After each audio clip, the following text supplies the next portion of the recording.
Welcome back to the Citizens Defending Freedom show.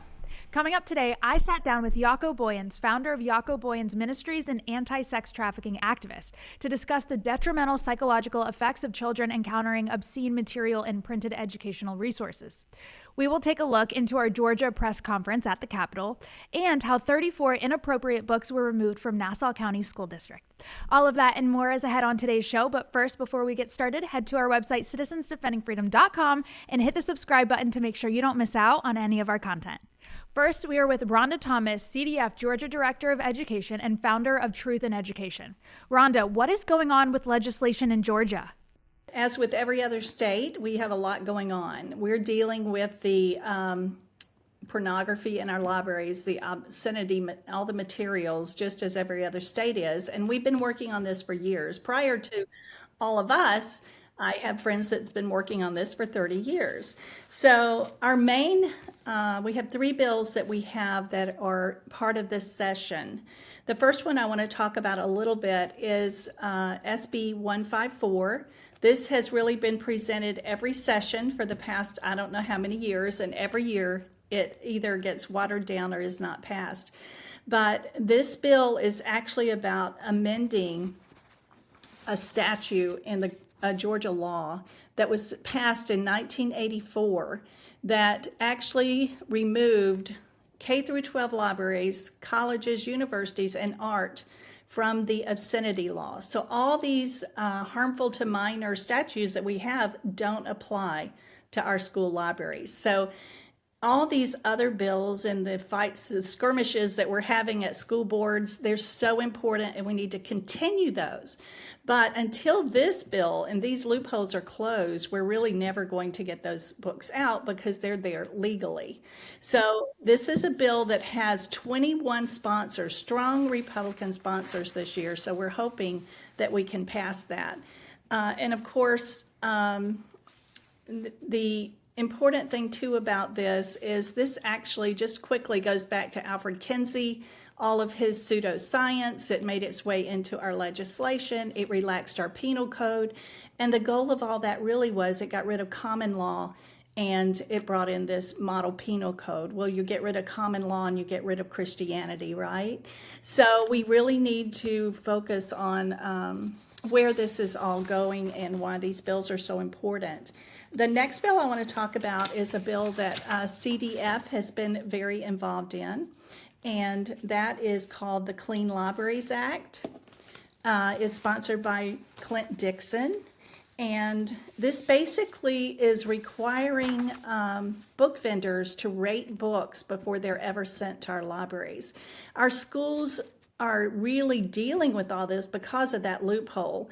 And our children are there to learn. They're not there to be exposed to inappropriate materials and obscenity.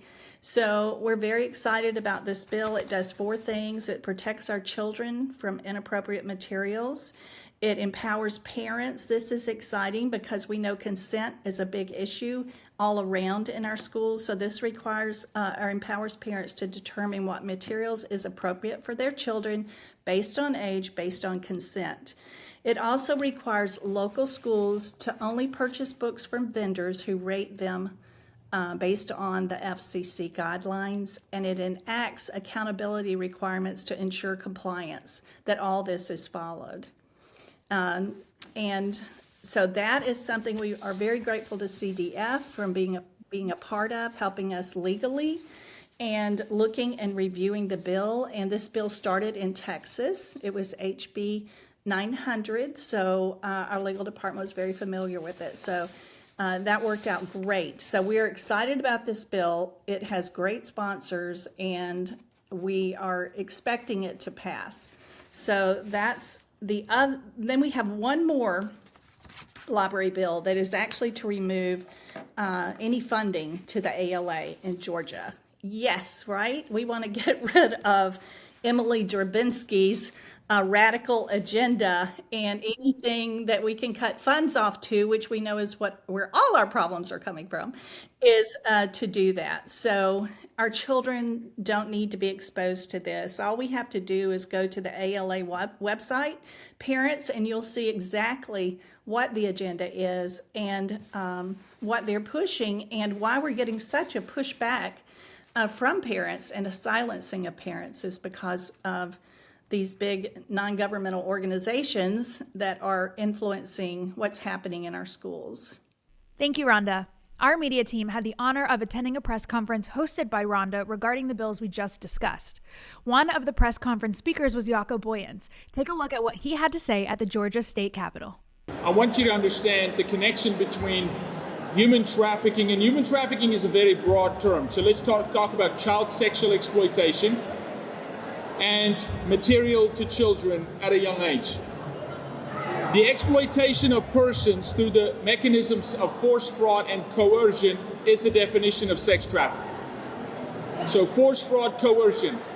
On the other hand, when you look at Maslow's hierarchy of needs, predators exploit vulnerability.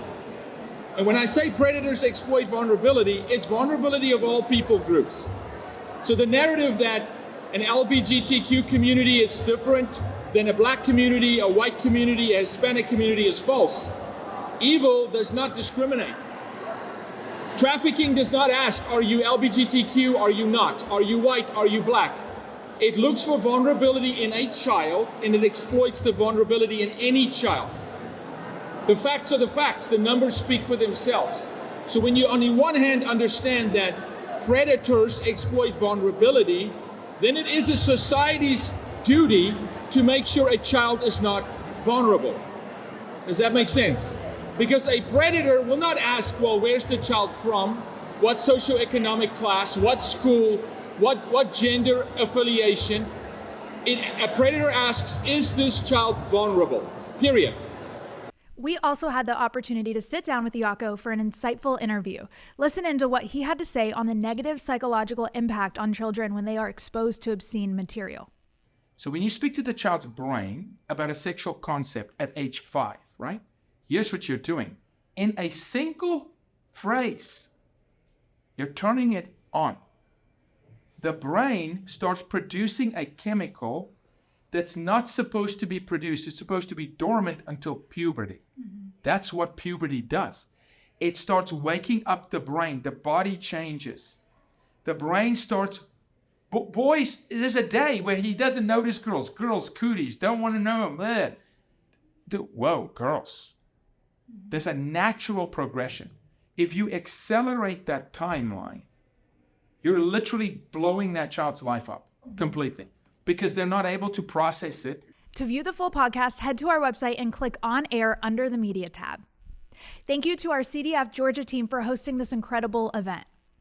Next, after a months-long effort led by members of Nassau County CDF in Florida, more than 30 age inappropriate books have been removed from the shelves of the Nassau County School District.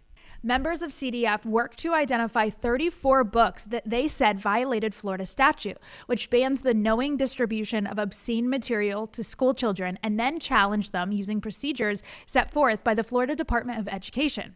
After a review by the Nassau County School Board, those school board members agreed that the books violated the law and removed them from all school libraries in the district. Here with us today is Executive Director of Nassau County Citizens Defending Freedom, Jack Naki. Jack, you've had some tremendous success recently in Nassau County. Can you tell us about it?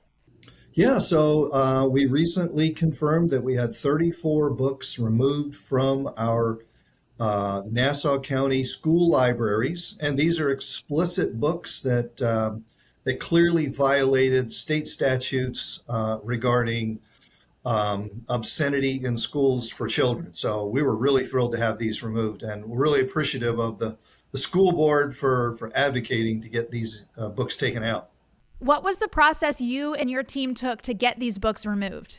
Yeah, so we got lists from all over the state of books that were being challenged in different places, and we looked to see which ones were in Nassau County.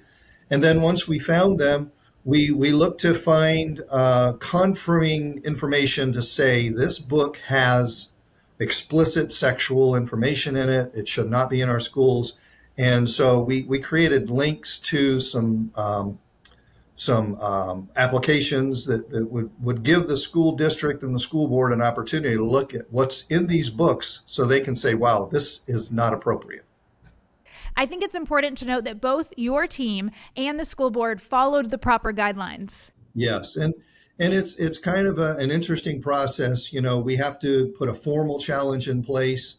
They have a team of people that go through and evaluate that challenge. And so it's something that's been put together over the course of the last several months or a year. And I think in our county it worked, and we're really happy that it did. What piece of advice would you give other counties fighting these same books in their school system? Yeah, I think the key thing is to try to do it the right way, identify them, make sure that you are articulating what the problem is with the books, and then just, I think privately go to all of the people who are involved in that process and let them know that that it's appropriate to look at these books and get that information out of our school libraries.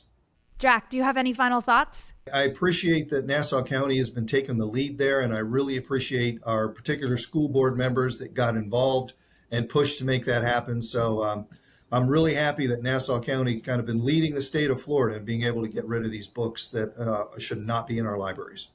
Thank you, Jack. Before we go, we want to leave you with our inspirational Bible verse of the week. This week's verse is Hebrews 6:10. God is not unjust. He will not forget your work and the love you have shown him as you have helped his people and continue to help them. As you can see, Citizens Defending Freedom is doing important work. Help us today in our fight to protect children, help ensure election integrity, and encourage pastors to get engaged. Please visit citizensdefendingfreedom.com where you can learn more about our organization and generously contribute to our cause.